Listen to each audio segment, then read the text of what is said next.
Welcome back to perfect tuition class. चलो आज chapter number 2 chemistry standard 11 okay. Chapter number 2 structure of atom पढ़ रहे हैं और उसमें बहुत इंपॉर्टेंट टॉपिक पढ़ेंगे।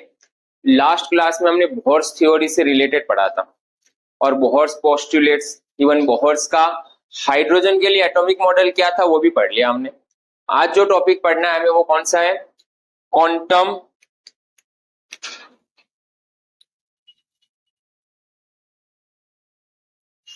एटॉमिक मॉडल, मतलब क्वांटम मॉडल पढ़ेंगे हम आज। इसी से रिलेटेड पढ़ना है, क्वांटम मॉडल है क्या, क्यों इसकी जरूरत पड़ी, और एक थोड़ा सा अलग सा टॉपिक होगा या नया सा टर्म्स होगा सभी स्टूडेंट्स के लिए 11th साइंस में जो पढ़ रहे हैं उनके लिए। चलो बेसिक सा, लास्ट हमने जो बोहर्स की थ्योरी पढ़ी थी, बोहर्स एटॉमिक मॉडल पढ़ा था, तो बोहर्स ने बढ़िया सा एक्सप्लेन किया हो कि एटम के बारे में, इलेक्ट्रॉन्स के बारे में बढ़िया सा एक्सप्लेन किया है।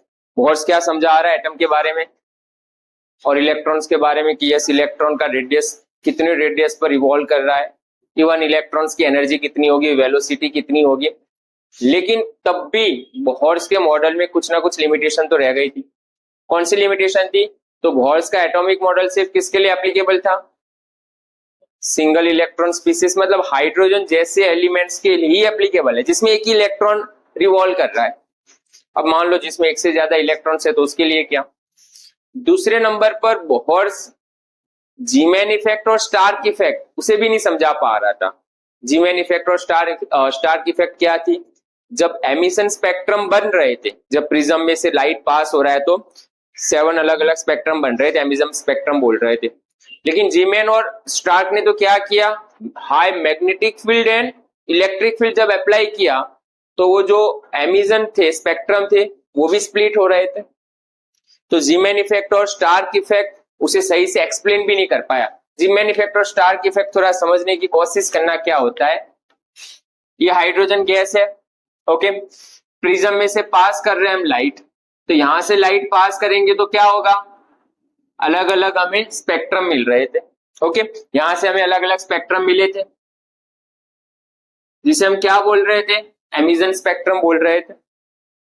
ओके, लेकिन जब इसके आसपास में हम मैग्नेटिक फील्ड अप्लाई करें, हम नहीं लेकिन जीमैन ने इफेक्ट अप्लाई की थी, तो उसने क्या देखा, ये जो स्पेक्ट्रम है वो फर्दर स्प्लिट हो रहा है, फर्दर स्प्लिट हो रहा है। और सेम ऐसे ही अलग अगर हम इलेक्ट्रिक फील्ड अप्लाई कर दे तो तब भी क्या हो रहा है, ये स्पेक्ट्रम फर्दर स्प्लिट हो रहा है। जो मैग्नेटिक फील्ड था उसी को हम क्या बोल रहे थे, जीमान इफेक्ट, और जब इलेक्ट्रिक फील्ड अप्लाई कर रहे थे तो वो स्टार्क इफेक्ट थी। तो लिमिटेशन क्या थी बोहर्स की थ्योरी की? 2 लिमिटेशन याद रखेंगे, एक तो वो सिंगल इलेक्ट्रॉन स्पीसीज के लिए एप्लीकेबल है और दूसरे नंबर पर Zeeman effect and Stark effect को सही से नहीं समझा पा रहा। वो कहां सो गया है क्लास में? अरे यहां पर नजर रख, कब से एक ही ध्यान से पता नहीं कहां खोप कर बैठा है तो। ओके, तो जीमान इफेक्ट, स्टार्क इफेक्ट, तो ये 2 चीजें सही नहीं समझा पा रहा। अब टारगेट क्या है? अब टारगेट ये है कि इलेक्ट्रॉन हमें पता चल गया, इलेक्ट्रॉन के बारे में, या एटम में इलेक्ट्रॉन है, थॉमसन ने बढ़िया से समझा दिया।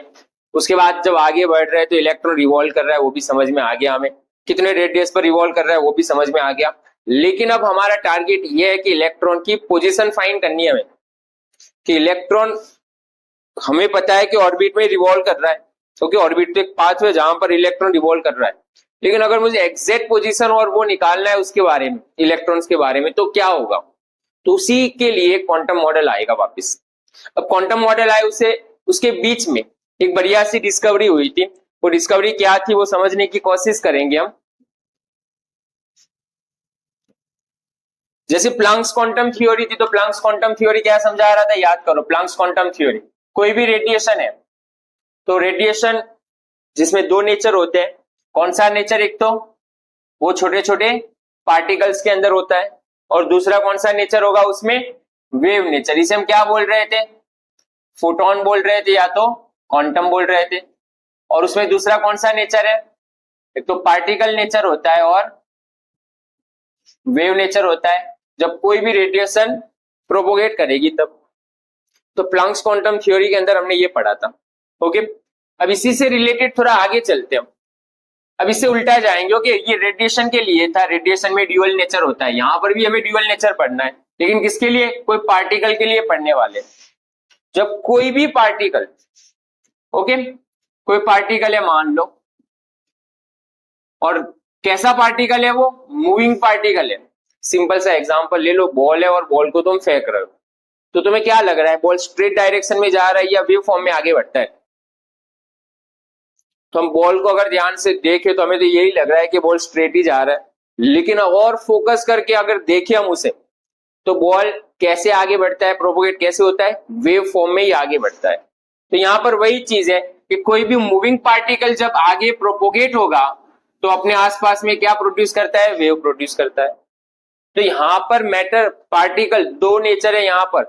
जब मूविंग पार्टिकल है या कोई मैटर है और वो मूविंग है, तो उसके पास भी दो नेचर है, एक तो वो खुद पार्टिकल है और दूसरा कौन सा नेचर होता है उसके पास? Wave nature. तो इसी से रिलेटेड हम इसे क्या बोलेंगे? Dual nature of matter. और इसे एक्सप्लेन किसने किया? डी ब्रोगली ने एक्सप्लेन किया इसे। और यही स्टेटमेंट को या यही थ्योरी को क्या बोलेंगे हम? De Broglie concept. ओके, तो डी ब्रोगली क्या समझा रहा है? जब मूविंग पार्टिकल्स प्रोपोगेट हो रहा है तो अपने आसपास में वो भी क्या प्रोड्यूस कर रहा है? वेव प्रोड्यूस करता है। अब यहां पर ये जो वेव प्रोड्यूस कर रहा है तो उसकी वेवलेंथ कितनी होगी? ओके, तो उसकी वेवलेंथ जनरली ये कहां पर यूज करने वाले हम? वापिस हम अपने एटम के अंदर कंक्लूड करने वाले हैं, क्योंकि एटम के अंदर भी क्या होता है? इलेक्ट्रॉन रिवॉल्व करेगा। इलेक्ट्रॉन क्या? एक पार्टिकल है, और वो पार्टिकल जब कांस्टेंट रिवॉल्व कर रहा है तो कैसे फॉर्म में आगे बढ़ेगा? वो भी वेव फॉर्म में ही आगे बढ़ेगा। ओके, तो उसी से रिलेटेड है ये।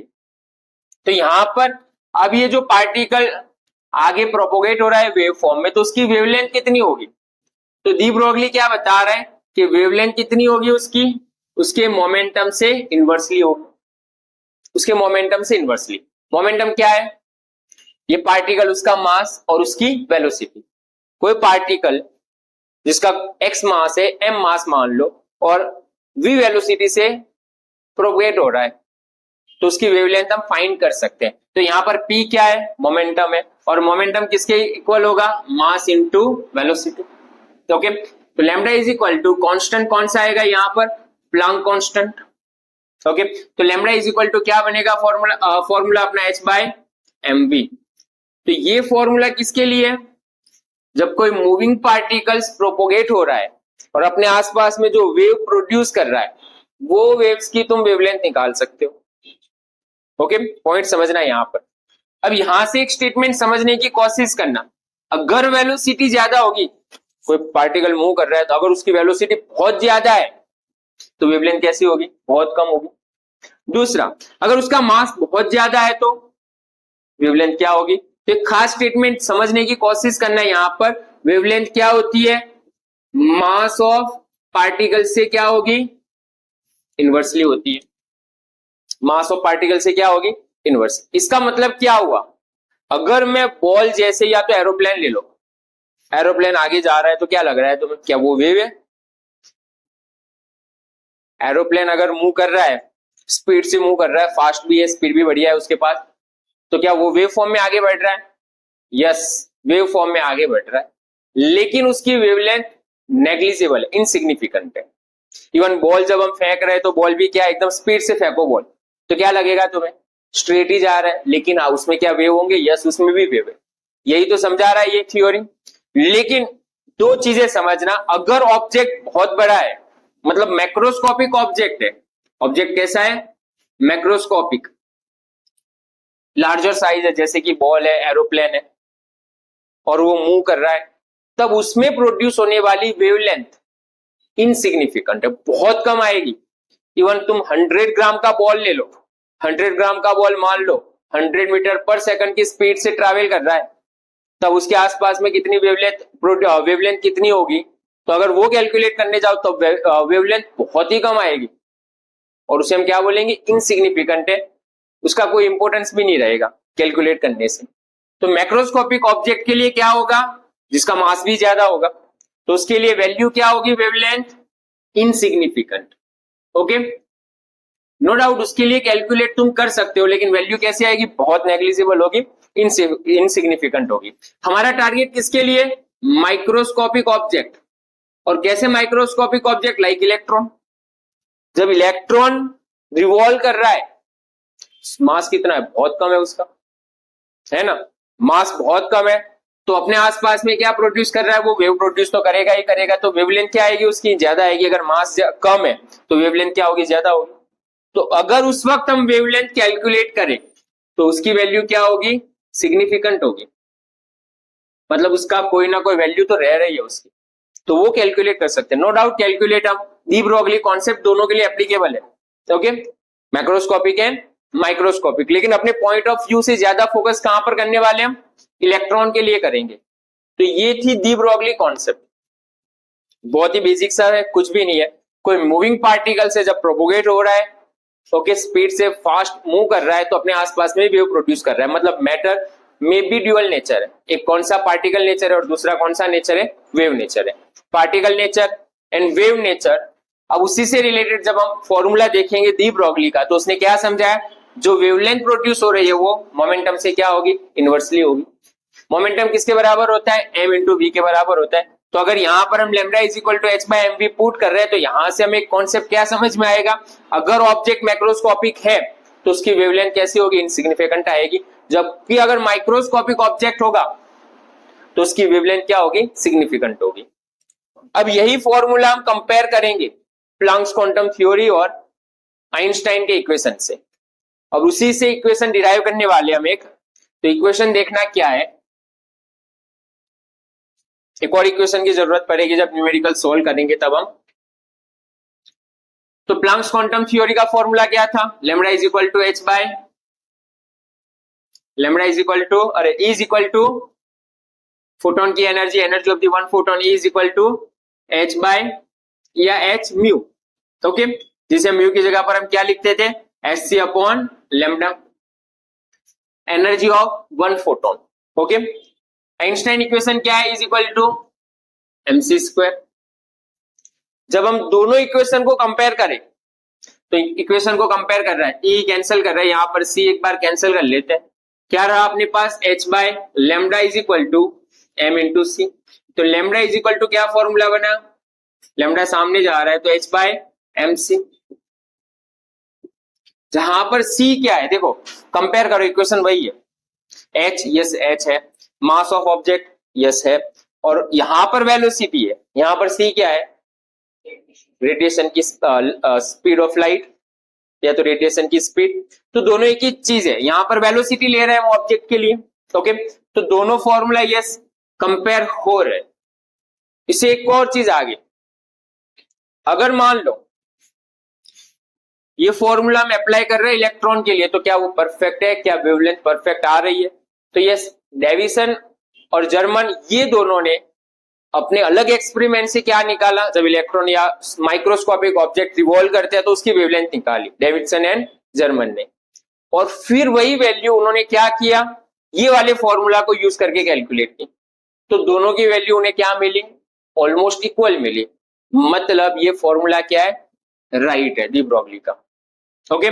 तो इसे एक्सपेरिमेंटली प्रूव किसने किया, ये वैल्यू को, फॉर्मूला को completely, German and deviation.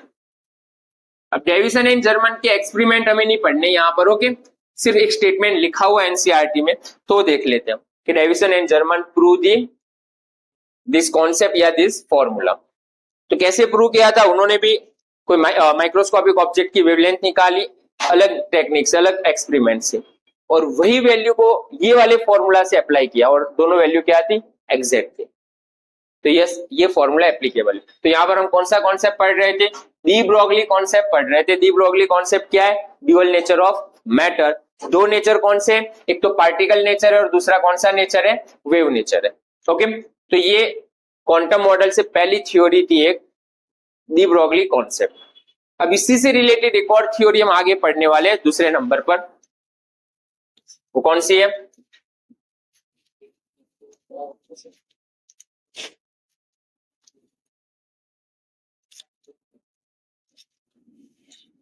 Heisenberg uncertainty principle.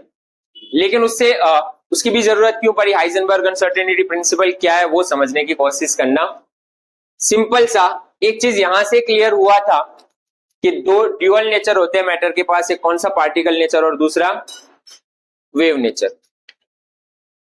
अब ये जो पार्टिकल नेचर है ना,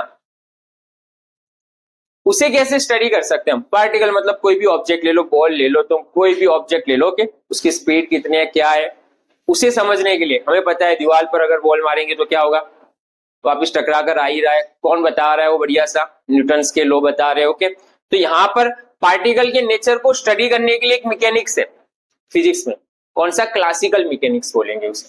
तो क्लासिकल मैकेनिक्स से तुम क्या स्टडी कर सकते हो, पार्टिकल के नेचर को स्टडी कर सकते हो, न्यूटन्स के लॉ अप्लाई कर सकते हो उसके लिए। दूसरा नेचर कौन सा है अपने पास, वेव नेचर। वेव नेचर को स्टडी करने के लिए भी फिजिक्स में है फॉर्मूला, वेव थ्योरी और सब कुछ। ओके, हमने वेव थ्योरी पढ़ी थी wave number, wave theory, frequency, तो वो भी स्टडी करने के लिए अपने पास है यहाँ पर। तो यहाँ पर कौन सा मैकेनिक्स है, वेव मैकेनिक्स। लेकिन यहाँ पर टारगेट क्या है अपना, कि यहाँ पर पार्टिकल जब मूव कर रहा है उसके पास तो ड्यूअल नेचर है, वेव भी है, तो मुझे दोनों एक साथ में पढ़ना है, पार्टिकल नेचर भी स्टडी करना है और उसका वेव नेचर, और दोनों साथ में स्टडी करनी है। तो उस वक्त ये क्लासिकल या तो वेव थ्योरी काम नहीं लगेगी, तो उसके लिए एक नया मैकेनिक्स चाहिए। और नया मैकेनिक्स कौन सा बना, किसके लिए, एक तो पार्टिकल प्लस वेव दोनों के लिए एक नया मैकेनिक्स बना, और उसी को हम क्या बोलेंगे, क्वांटम मैकेनिक्स। अब क्वांटम मैकेनिक्स जब बना तो क्वांटम मैकेनिक्स के रूल्स भी अलग होंगे, जैसे न्यूटन्स के लॉ है तो उस तरह क्वांटम्स के भी लॉ होंगे। अब उसी के रूल्स में से एक रूल्स क्या है, हाइजेनबर्ग अनसर्टेनिटी प्रिंसिपल। हाइजेनबर्ग क्या बोल रहा है उसे हम क्वांटम मैकेनिक्स के रूल्स में ही डालेंगे। ओके, तो हाइजेनबर्ग क्या बोल रहा है वो समझना। टारगेट क्या है अपना, कि ये जो इलेक्ट्रॉन है, ओके, न्यूक्लियस के आसपास इलेक्ट्रॉन रिवॉल्व कर रहा है, मुझे उसकी पोजीशन निकालनी है, परफेक्ट पोजीशन कहां पर है उसकी। नो डाउट इलेक्ट्रॉन रिवॉल्व कर रहा है हर जगह पर, एनर्जी भी है उसके पास, लेकिन पोजीशन कहां पर है इलेक्ट्रॉन की, कुछ भी हो सकती है। एक बहुत बड़ा पाथ है और उस पर इलेक्ट्रॉन रिवॉल्व कर रहा है, तो उसकी पोजीशन क्या होगी। तो हाइजेनबर्ग क्या बोल रहा है, अगर मान लो मैं इसकी पोजीशन मेजर करने जाऊं, क्या मेजर कर रहा हूं मैं, इसकी पोजीशन, जिसे मैं एक्स से रिप्रेजेंट कर रहा हूं यहां पर, और साथ में मुझे उसका दूसरा फॉर्म कौन सा, क्या मेजर करना है, उसका मोमेंटम मेजर करना है। ओके, मतलब इलेक्ट्रॉन है तो इलेक्ट्रॉन का मास भी होगा ना, और एक वेलोसिटी से क्या कर रहा है, ये मूव कर रहा है, तो इसका मास तो फिक्स ही होगा, लेकिन वेलोसिटी क्या हो सकती है उसकी, अलग अलग हो सकती है। मास फिक्स है, ओके, वेलोसिटी अलग है, पोजीशन भी अलग हो सकती है, अलग अलग टाइम पर पोजीशन अलग होगी, उसकी वेलोसिटी भी क्या होगी, चेंज होती रहेगी, लेकिन मास तो फिक्स ही होगा। तो अगर मान लो मैं क्या मेजर करने की कोशिश कर रहा हूं, इलेक्ट्रॉन या तो माइक्रोस्कोपिक ऑब्जेक्ट के लिए क्या मेजर करने की कोशिश कर रहा हूं, पोजीशन, और साथ में क्या मेजर करना है मुझे, उसका मोमेंटम, मोमेंटम पी। तो मैं उसे दोनों को एक साथ में मेजर नहीं कर सकते। ऐसा कौन बोल रहा है, हाइजेनबर्ग बोल रहा है कि अगर मान लो एकदम माइक्रोस्कोपिक ऑब्जेक्ट के लिए हम पोजीशन मेजर करने जा रहे हैं तो मोमेंटम में थोड़ी गलती आ रही है, मतलब मोमेंटम फाइंड नहीं कर पा रहे, या तो मोमेंटम जब फाइंड करने जा रहे हैं तो उसकी पोजीशन में प्रॉब्लम आ रही है। ये सिंपल सा एग्जांपल ये इस तरीके से ले सकते हो, एक कार जा रही है तो एक कार की हम पोजीशन भी कह सकते हो और कितनी स्पीड से जा रहा है वो भी कह सकते हैं ना, आज तो जीपीएस सिस्टम से आसानी से, कि कितनी स्पीड से जा रहा है, क्या पोजीशन होगी उसकी। लेकिन यहां पर हम किसकी बात कर रहे हैं, माइक्रोस्कोपिक ऑब्जेक्ट की बात कर रहे हैं ज्यादातर। तो यहां पर क्या होगा, पोजीशन, और जब मोमेंटम उसे हम मेजर करने की कोशिश कर रहे हैं तो उसमें चेंज आता है, वही चेंज को हम क्या बताते हैं, डेल्टा एक्स। एक्स क्या है कि अभी मान लो इसकी पोजीशन यहां पर है, फिर यहां पर पोजीशन होगी, तो डेल्टा एक्स क्या है, change of position. Delta P क्या है, चेंज ऑफ मोमेंटम। ये एक साथ में मेजर नहीं कर सकते, it is impossible to measure simultaneously exact position and momentum of objects like या पार्टिकल्स लाइक इलेक्ट्रॉन। इलेक्ट्रॉन जैसे पार्टिकल्स की तुम एक साथ में एग्जैक्ट साइमल्टेनियसली, मतलब साथ में, okay, exact position and exact momentum measure नहीं कर सकते, दोनों एक साथ में मेजर नहीं कर सकते। अगर मेजर करने जा रहा है तो उसमें वेरिएशन आएगा ही आएगा, तो कितना वेरिएशन या कितनी एरर आएगी, या तो इक्वल या तो ग्रेटर देन, कितनी h/4 जितना वेरिएशन आएगा ही आएगा। और यही फॉर्मूला को हम क्या बोल रहे हैं, हाइजेनबर्ग अनसर्टेनिटी प्रिंसिपल। ये प्रिंसिपल है क्या, ये स्टेटमेंट क्या है, वो समझने की कोशिश करना। तो यहां से एक लॉ बन गया जिसे हम क्वांटम मैकेनिक्स का लॉ कह सकते हैं कि दोनों एक साथ में मेजर तो नहीं कर पाओगे तुम। कैसे, ऐसे एग्जांपल ले लेते हैं यहां से हम। अगर मान लो डेल्टा एक्स अगर मैंने प्रॉपर मेजर कर लिया, डेल्टा एक्स की पोजीशन प्रॉपर मिल गए, मतलब वेरिएशन होगा उसमें 0। डेल्टा एक्स कितना है, 0 है। तो डेल्टा पी कितना होगा बोलो उसको। पॉइंट समझना मैं क्या बोल रहा हूं। अगर डेल्टा पोजीशन, इलेक्ट्रॉन की पोजीशन मुझे पता चल गई कि यस इलेक्ट्रॉन अभी यही पोजीशन पर है, ये वाली पोजीशन पर है, तो मोमेंटम कितना होगा उस वक्त। तो ये वाले फॉर्मूला में अप्लाई करो तुम। तो डेल्टा एक्स 0 है, तो डेल्टा पी सब्जेक्ट बना लो, डेल्टा एक्स सामने जाएगा, तो delta P is equal to, equal ले लेता हूं अभी, h/4 और ये कितना है 0। तो बोलो डेल्टा पी किसके बराबर हो जाएगा, डिवाइड बाई 0 तो इन्फिनाइट, मतलब मेजर नहीं कर पाओगे तुम। अगर डेल्टा एक्स की वैल्यू कितनी है, 0 है, तो डेल्टा पी कितना होगा, इन्फिनाइट। या इससे उल्टा ले लो, अगर डेल्टा पी 0 है तो डेल्टा एक्स कितना होगा, इन्फिनाइट होगा। तो ये सीधा सा क्वेश्चन कई बार पूछ लेते हो, ओके। अगर डेल्टा एक्स 0 है तो डेल्टा पी कितना, या डेल्टा पी 0 है तो डेल्टा एक्स कितना। इसी के अंदर एक और चीज मेंशन कर सकते हो तुम, delta x change in position, momentum किसके इक्वल होता है, मास इनटू वेलोसिटी। मैंने क्या बोला, मास तो थोड़ी चेंज हो रहा है, वेलोसिटी चेंज हो रही है, तो delta V is equal to h/4। तो यहां पर फॉर्मूला क्या बना, delta X into delta V is equal to h/4 into M. ये भी लिख सकते हैं हम यहां पर। तो हाइजेनबर्ग अनसर्टेनिटी प्रिंसिपल है क्या, नाम में ये हाइजेनबर्ग क्या बोल रहा है, अनसर्टेन वैल्यू होती है। अनसर्टेनिटी प्रिंसिपल क्या है, सर्टेन, एक्यूरेट, एग्जैक्टली, या तो सर्टेन फाइंड ही नहीं कर सकते तुम, क्या, पोजीशन एंड मोमेंटम साइमल्टेनियसली एक साथ में फाइंड ही नहीं कर सकते। It is impossible to measure simultaneously the exact position and momentum of the particles like electron. तो यहां से एक और स्टेटमेंट क्लियर हुआ जो क्वांटम मैकेनिक्स के अंदर डेवलप होने में बहुत काम लगा। और यही कॉन्सेप्ट के ऊपर से ऑर्बिट, ऑर्बिट तो जनरली बोर्स ने बता दिया था, ऑर्बिटल का कॉन्सेप्ट क्लियर हुआ। ऑर्बिटल क्या होता है, एक नया कॉन्सेप्ट आएगा अब तुम्हारे सामने, ओके। ऑर्बिट तो किसने बताया था, तो ऑर्बिट क्या है, जहां पर इलेक्ट्रॉन रिवॉल्व करता है, तो pathway of the electron, okay. तो पाथवे ऑफ इलेक्ट्रॉन, इसे क्या बोल रहे थे हम, ऑर्बिट बोल रहे थे। कौन बोल रहा था, ये बोर्स की थ्योरी में आ गया था ये तो, ओके। बोर्स थ्योरी में हमने पढ़ लिया ये। लेकिन यहां पर एक और वर्ड है, एग्जैक्ट पोजीशन या लोकेशन क्या होगा। तो क्या देखा गया, अगर हमें जो मूविंग पार्टिकल्स है उसकी एनर्जी पता चल जाए, समझना, अगर उसकी एनर्जी पता चल जाए, तो ये बोर्ड ने समझा दी थी एनर्जी कितनी होगी इलेक्ट्रॉन की। तो एनर्जी पता है हमें, तो इलेक्ट्रॉन ज्यादातर कहां पाया गया, समझना, इलेक्ट्रॉन कहां मिल रहा है, ज्यादातर ये वाले रास्ते पर इलेक्ट्रॉन मिल रहा है हमें। इलेक्ट्रॉन कांस्टेंट रिवॉल्व कर रहा है, फिक्स नहीं है, समझना, थोड़ा आगे पीछे हो सकता है जैसी जैसी एनर्जी। तो मैक्सिमम पोजीशन कहां पर है, एक स्फीयर फॉर्म बन रहा है, और इसी को हम क्या बोलने वाले हैं, ये जो स्फीयर फॉर्म बन रहा है इसे एस ऑर्बिटल बोलते हैं। कौन सा ऑर्बिटल होगा ये, एस ऑर्बिटल। समझना, यहां पर मैंने एक ही इलेक्ट्रॉन बताया, लेकिन इलेक्ट्रॉन क्या हो रहा है, उसकी पोजीशन क्या हो रही है, चेंज हो रही है, और स्फीयर फॉर्म बन रहा है, तो एस ऑर्बिटल बना। तो ऑर्बिटल क्या है, ऑर्बिटल क्या है, the maximum probability of finding the electron. Electron मिलने की जो मैक्सिमम प्रोबेबिलिटी है वो जगह को हम क्या बोलने वाले हैं, ऑर्बिटल। मतलब अगर मान लो इलेक्ट्रॉन यहां पर है तो ये ऑर्बिटल हुआ, ये तो पूरा क्या है, orbital.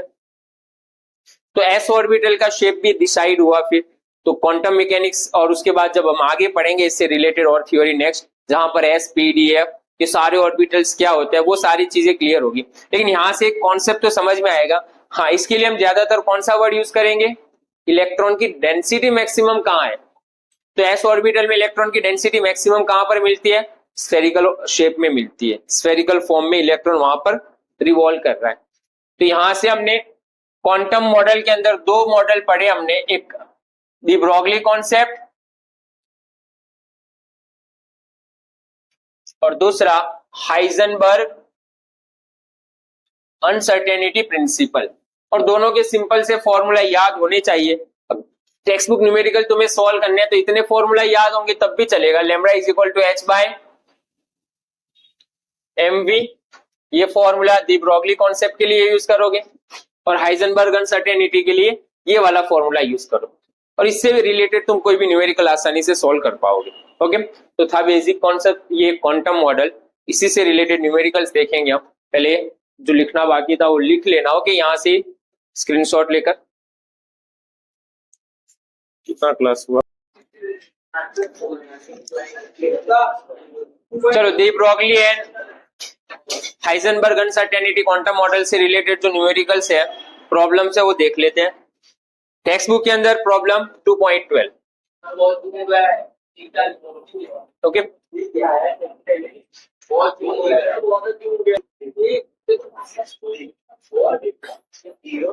Heisenberg and de Broglie, जो Heisenberg uncertainty and de Broglie principle से रिलेटेड जो न्यूमेरिकल्स है वो देख लेते हैं।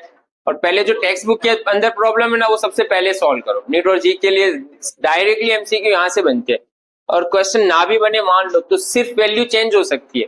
तो क्वेश्चन समझने की कोशिश करना, बहुत आसान क्वेश्चन है। What will be the wavelength of a ball of mass? Mass given है, यहां पर बॉल का मास कितना गिवन है? 0.1 kg।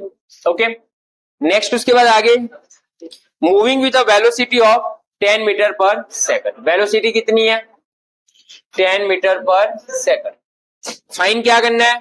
वेवलेंथ। तो दी ब्रोगली कॉन्सेप्ट से रिलेटेड फॉर्मूला अप्लाई कर दो। बॉल है यहां पर, ओके, 0.1 kg बॉल है, मतलब 100 ग्राम का बॉल गिवन है। कितनी वेलोसिटी से आगे बढ़ रहा है वो? 10 मीटर पर सेकंड वेलोसिटी से आगे बढ़ रहा है। तो हमने क्या पढ़ा दी ब्रोगली के अंदर? जब कोई पार्टिकल्स मूव करेगा तब अपने आसपास में वेव नेचर प्रोड्यूस कर रहा है। वेव नेचर प्रोड्यूस कर रहा है तो उसका क्या होगा? वेवलेंथ होगी अपने पास। और फॉर्मूला क्या था उसका? तो lambda is equal to H by M V. H तुम्हारे पास है ही, एच कांस्टेंट है। कितना होगा Planck's constant? H is equal to 6.6 into 10⁻34 joule per second. Okay, तो वैल्यू पुट करो, आंसर आ ही जाएगा यहां पर।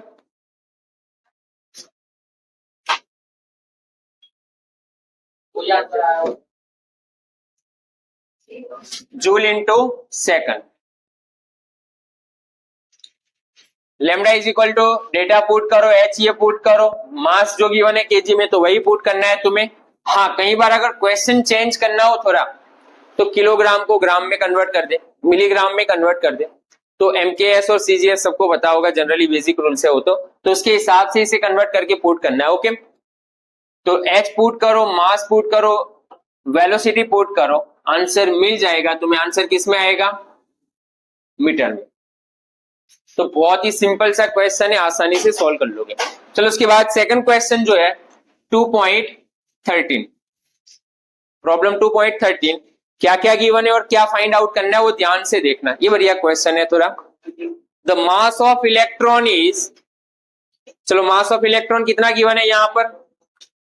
Mass of electron is 9.1 kilogram में गिवन है। 9.1 10⁻31 kg। इट्स काइनेटिक एनर्जी, जब कोई भी पार्टिकल्स मूव कर रहा है तो कौन सी एनर्जी होती है? उसमें काइनेटिक एनर्जी होगी। तो यहां पर काइनेटिक एनर्जी भी गिवन है।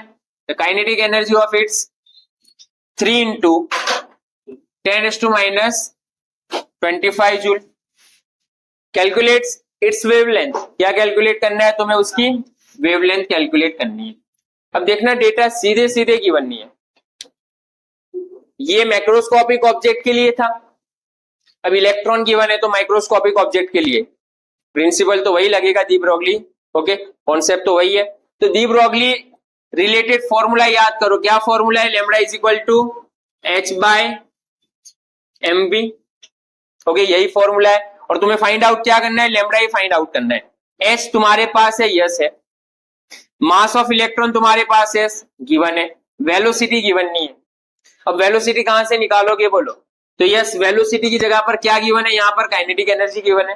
तो काइनेटिक एनर्जी का फॉर्मूला क्या होता है, kinetic energy is equal to half mv²। तो यहां से क्या निकाल लोगे तुम, v², 2 kinetic energy by mass. तो ये सारे डेटा पुट करो यहां पर, 2 multiply kinetic energy already given है, मास ऑफ इलेक्ट्रॉन भी गिवन है, तो यहां से तुम्हें क्या मिलेगा, वेलोसिटी मिलेगी। वेलोसिटी कौन से यूनिट में मिल रही है, मीटर पर सेकंड।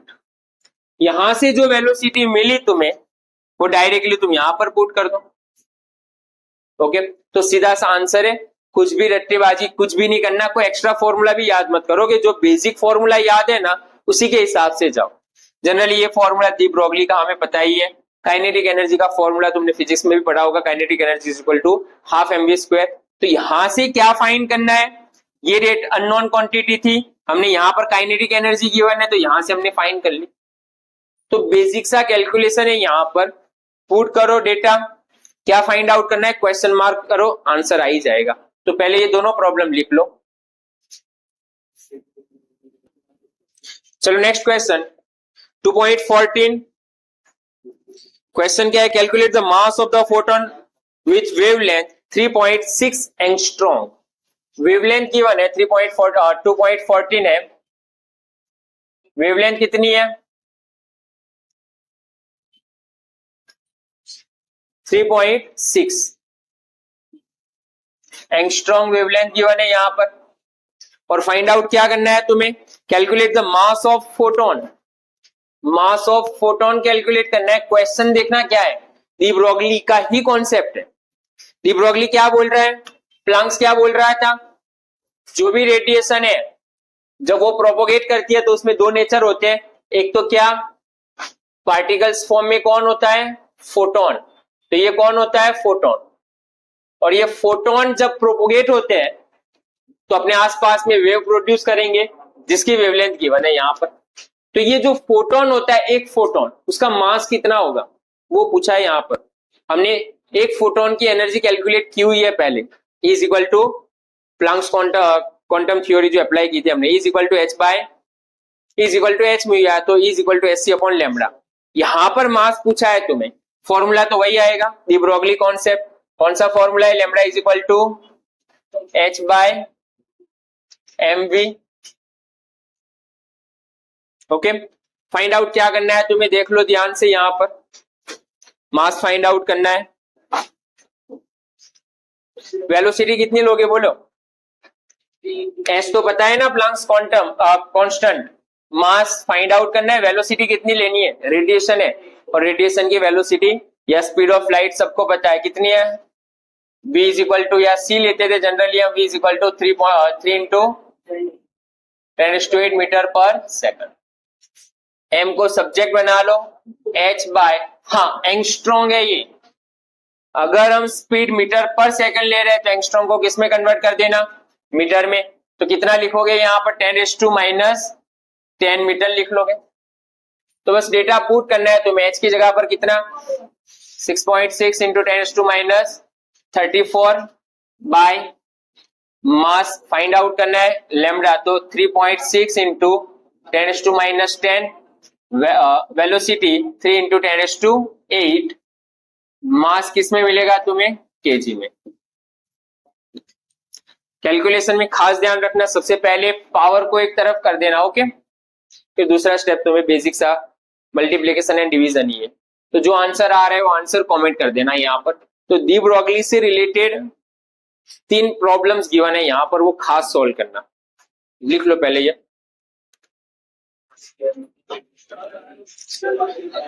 चलो प्रॉब्लम 2.15, हाइजेनबर्ग अनसर्टेनिटी प्रिंसिपल, उससे रिलेटेड प्रॉब्लम है ये। क्वेश्चन क्या है, microscopic object using a microscope using suitable photon is employed to locate an electron in atom within a distance 0.1 angstrom. What is the uncertainty analyzed in the measurement of its velocity? क्या क्या find करना है और क्या given है, बोलो data क्या given है यहाँ पर और क्या फाइंड आउट करना है। एक माइक्रोस्कोप से अंदर से हम क्या कर रहे हैं, थोड़ा टारगेट करना है यहाँ पर। ऐसा जी साहब यहाँ पर समझा रहा हूं और तुम कहाँ देख रहे हो, क्या बातें कर रहे हो, दूसरे को डिस्टर्ब करते हो अलग से। तो चलो यहाँ पर माइक्रोस्कोप के अंदर हम ऑब्जर्व कर रहे हैं, परफेक्टली क्या फाइंड करने की कोशिश कर रहे हैं, जो ऑब्जेक्ट है उसकी वेलोसिटी फाइंड करने की कोशिश कर रहे हैं और उसकी पोजीशन फाइंड आउट करने की कोशिश कर रहे हैं। हमें पता है अनसर्टेनिटी प्रिंसिपल का फॉर्मूला क्या होगा और दोनों एग्जैक्ट फाइंड नहीं कर सकेंगे या उसमें थोड़ा सा वेरिएशन आएगा ही आएगा। तो यहाँ पर डेटा क्या है, डिस्टेंस दे दिया है। अब microscope using the suitable photon is employed to locate, क्या लोकेट कर दिया इन्होंने, पोजीशन फाइंड आउट कर ली। कितनी पोजीशन आई यहाँ पर, डेल्टा एक्स कितना है 0.1 angstrom. Okay, next what is the uncertainty which measure in their velocity, तो वेलोसिटी में तो अनसर्टेनिटी आएगी ना, तो कितनी आएगी, तो कौन सा फॉर्मूला लगेगा यहाँ पर और कैसे कन्वर्ट करना है, तो हाइजेनबर्ग अनसर्टेनिटी फॉर्मूला क्या है, delta X into M into delta V, P की जगह पर हमने एम इंटू डेल्टा वी लिख लिया, मास फिक्स होता है, वेलोसिटी चेंज होगी। ओके, ग्रेटर और इक्वल इक्वल लिख लेता हूं मैं h बाय 4 पाई।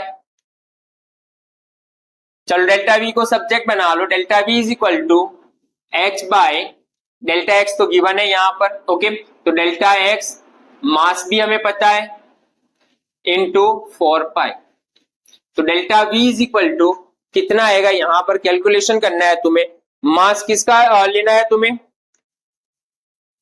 इलेक्ट्रॉन का मास लेना है। ओके, मास ऑफ इलेक्ट्रॉन,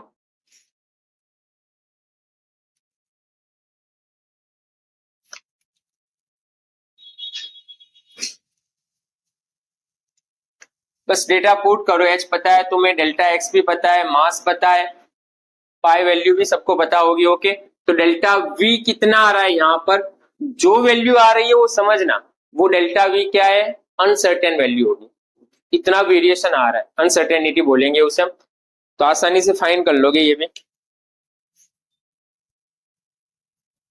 चलो 2.16 और लास्ट ये भी आसान है एकदम लेकिन इंपॉर्टेंट। ओके, 2.16 बढ़िया क्वेश्चन है ये। Golf ball has a mass of 40 kg, mass कितना है 40 kg। देन आगे एंड स्पीड, वेलोसिटी कितनी है यहाँ पर, speed 40 metre per second. If the speed can be measure with in accuracy, speed measure की है लेकिन उसमें अनसर्टेनिटी कितनी है, 2% जितनी अनसर्टेनिटी है। ओके, एक्यूरेसी में 2% जितनी अनसर्टेनिटी आ रही है वेलोसिटी में, डेल्टा वी में। आगे calculate its uncertainty in position, uncertainty of position find out करनी है तुम्हें, डेल्टा एक्स, डेल्टा वी में 2% अनसर्टेनिटी गिवन है, ध्यान रखना। ओके, यहाँ पर अब फॉर्मूला हमें पता है, डेल्टा एक्स फाइंड करना है तो तुम्हें फॉर्मूला सीधा सा पता है, लेकिन डेल्टा वी कितना पुट करोगे वो इंपॉर्टेंट है अपने लिए, ये डायरेक्ट पुट नहीं करना है तुम्हें। ओके, 2% में कन्वर्ट करके यूज करोगे तुम, तो अनसर्टेनिटी कितनी है, तो delta V is equal to 45 और 2% है तो मल्टीप्लाई 2/100, तो यहां से तुम्हें अनसर्टेनिटी मिल जाएगी। वेलोसिटी गिवन नहीं है, ध्यान रखना, वेलोसिटी की अनसर्टेनिटी निकालनी है। डेल्टा वी मतलब क्या है, अनसर्टेनिटी इन वेलोसिटी, वी नहीं पुट करना तुम्हें, तो अनसर्टेनिटी गिवन है 2%, वेलोसिटी गिवन है, तो इसके 2% अनसर्टेन वैल्यू कितनी होगी वो निकाल कर पुट करोगे यहाँ पर। अब तो सीधा फॉर्मूला है delta V is equal to, यही फॉर्मूला पुट कर दो, delta X is equal to h by delta V into M into 4 pi, सीधा सा फॉर्मूला पुट करो, आंसर आ ही जाएगा। h की वैल्यू तुम्हें पता है, डेल्टा की v वैल्यू ये जो आएगी वो पुट करो, मास ऑफ इलेक्ट्रॉन मास तो गिवन है यहाँ पर 40 kg, गोल्ड बॉल है यहाँ पर 4 एंड पाई, सबको क्लियर है।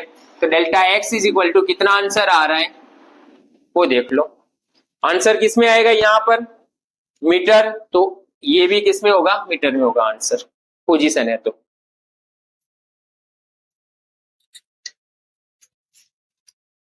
बेसिक से फॉर्मूला और उसी से रिलेटेड जनरली क्वेश्चन अगर एमसीक्यू आ रहे हैं ना तब भी वही होता है, लेकिन इंपॉर्टेंट चीज क्या है, तुम्हारी स्पीड, तुम ये क्वेश्चन को कितनी स्पीड से कैलकुलेट कर लेते हो और आंसर तक पहुंच जाते हो। कई बार स्टूडेंट्स है ना ऐसे क्वेश्चन में टाइम बहुत ज्यादा कंज्यूम कर लेता है कि यस प्रॉपर आ रहा है, और कैलकुलेशन में कई बार टाइम ज्यादा जाता है। तो हो सके उतनी स्पीड से आंसर तो आ ही जाएगा, लेकिन स्पीड बहुत ज्यादा मैटर करती है। तो कोशिश करना कि विद इन 1 मिनट में आंसर आ जाए, जिससे दूसरे क्वेश्चन आसानी से सॉल्व कर पाओ तुम, और दूसरे क्वेश्चन पर टाइम मिल जाए। तो de Broglie and Heisenberg uncertainty related जो क्वेश्चंस थे और जो थ्योरी थी वो देख ली हमने। नेक्स्ट क्लास में दूसरा टॉपिक पढ़ेंगे।